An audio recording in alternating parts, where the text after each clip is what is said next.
Ukraine's military says its special forces carried out a raid on a key Russian air base in Crimea, more than 200 kilometers behind the front lines. Ukraine's Air Force says dozens of Russian warplanes were destroyed in the explosions, a claim that's been denied by Moscow. One person was reportedly killed in the series of blasts at a Russian military airbase close to seaside resorts on the annexed Crimean peninsula. Here's our chief correspondent, John Cookson. A Russian Navy plane rolls down the runway at Saki Air Base when as many as a dozen blasts rocked the sprawling base deep inside occupied Crimea, more than 200 kilometers behind the front line. Some reports say 30 Russian warplanes were destroyed, a claim denied by Moscow. Russian families holidaying in a nearby resort understandably grabbed their towels and fled the beach. Since it was illegally annexed in 2014, Crimea has become a popular holiday destination for Russians. Tonight, the Ukrainians are claiming its special forces carried out the daring strike, which, if true, marks a spectacular military win for Kiev in this grinding war of attrition. Speaking after the attack, President Zelensky told Ukrainians, "Crimea is Ukrainian and we will never renounce it. We will never forget it was the Crimea occupation that was the beginning of the Russian war against Ukraine." There was news today Russia is stepping up its recruitment of volunteers under 50 to fight in Ukraine, and the US Secretary of Defense says sanctions are starting to have a big impact. Russia would endeavor over the years to regenerate capability going forward. We expect that they try to do that or want to do that. Again, the sanctions and some of the trade restrictions will make that a bit more difficult than it would otherwise have been. Whilst the Ukrainians were claiming success in Crimea, 13 people have been killed following a Russian shelling attack in Ukraine's central Dnipropetrovsk region and in Donetsk, as civilians continue to pay the ultimate price. John Cookson, Arise News. And John Cookson joins me now for more. Good to see you, John. The Ukrainian President Volodymyr Zelensky using his nightly address to say the war in Ukraine must end with the liberation of Crimea. He was speaking just hours after that murky event that's led to explosions in Crimea. What do you think are Ukraine's intentions on Crimea? Well, look, this is a huge propaganda coup for Zelensky and the Ukrainians and the Ukrainian military, as well as a good military victory, because it seems that this was a special operation by special forces of the Ukrainian army. Maybe they were trained in the UK or the US. And it's certainly, as I say, a major blow, both politically and a propaganda point of view, because, of course, the Russians, as we know, invaded Crimea illegally in 2014. So for the Ukrainians to hit back in this way and have such a devastating effect there is quite incredible. There's been speculation all day as to how they pulled it off on social media. There was speculation whether they were Ukrainian cruise missiles. And then this afternoon, the Ukrainian Ministry of Defense came out and said it was a special forces operation. So they certainly did some damage there, as you can see from those images, not only physically destroying a number of aircraft, but also from a political point of view. I have to say that the Russians deny all of this, and they say it was an accident.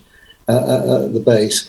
The base that was struck was the 43rd Independent Naval Attack Aviation Regiment, and they're a crucial part of the Russian Navy based in the Black Sea. And at the moment, the most important fleet to President Putin and the Russian military at the moment. So for this hit, it really has been quite a blow. In many ways. Charles. So, John, I mean, beyond the psychological and military value, if you like, of this attack, I mean, how nervous is all this making people in Western governments? Because, I mean, if Russia sees Crimea as unambiguously Russian territory, even if no one else does, I mean, then does it suggest that an attack on Crimea would be an attack on Russian soil, and would that be cause for escalation? It could be, and of course the Ukrainians regard Crimea as Ukrainian soil, not Russian. So we're in a very interesting scenario, and I think what will send shockwaves through Western governments tonight is the fact that Zelensky came out immediately after the attack on television and said, "Look, Crimea, it's not debatable. Crimea is part of Ukraine," signalling very clearly that the war isn't over until Crimea becomes part of Ukraine once again. How far we are off that, heaven knows. I mean, it could be years, frankly. I mean, the Russians aren't going to give up Crimea very easily. So it's very troubling for Western governments who, believe me, contacts that I have in London, they are so wanting some kind of peace settlement to be agreed by the end of the year, before the lights start going out all over Europe, when power supplies become tricky, and already this is the impact of Russia's limiting gas and the embargo on seaborne oil is already having a massive impact in Europe, which is many nations, including Germany and the UK, on the brink of a recession. So big issues here, and going back to what's happened today signals that the Ukrainians are really serious about retaking Crimea back into Ukrainian territory. Charles.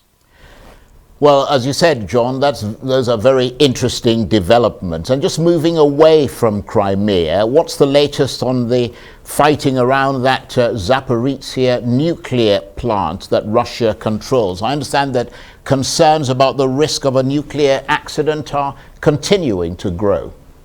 Well, they are, but from what I can tell today, the shelling of this nuclear plant by the Russians and the Ukrainians has ceased. And in fact, the chief of the IAEA, the Atomic Authority, Mariano Grossi, has said today that the risk of some kind of nuclear catastrophe is not on at the moment. And when we discussed this earlier in the week, I told you, Charles, that this plant, when it was built built to sustain a civilian aircraft crashing into it and still not destroying the reactor, which is encased, or the reactors, which are encased in millions of tons of concrete and reinforced steel. The big problem, though, is day-to-day maintenance and the tensions on the ground. There are 500 Russian troops in the complex. Although the Russians control the complex, it's actually operated by the Ukrainians because they have the expertise. So heaven knows what the atmosphere is like on the ground, and something could go wrong at any point. And although it's not likely that the reactors are going to get damaged, it's where they store the waste from the nuclear process. That if that particular area of the plant comes under fire, that could, in theory, send clouds of radioactive clouds into the sky. But the IAEA saying clearly tonight that the risk of some kind of nuclear accident is not on the cards tonight. John, thanks very much indeed for that update. John Cookson, Arise Chief Correspondent with the latest developments around Ukraine.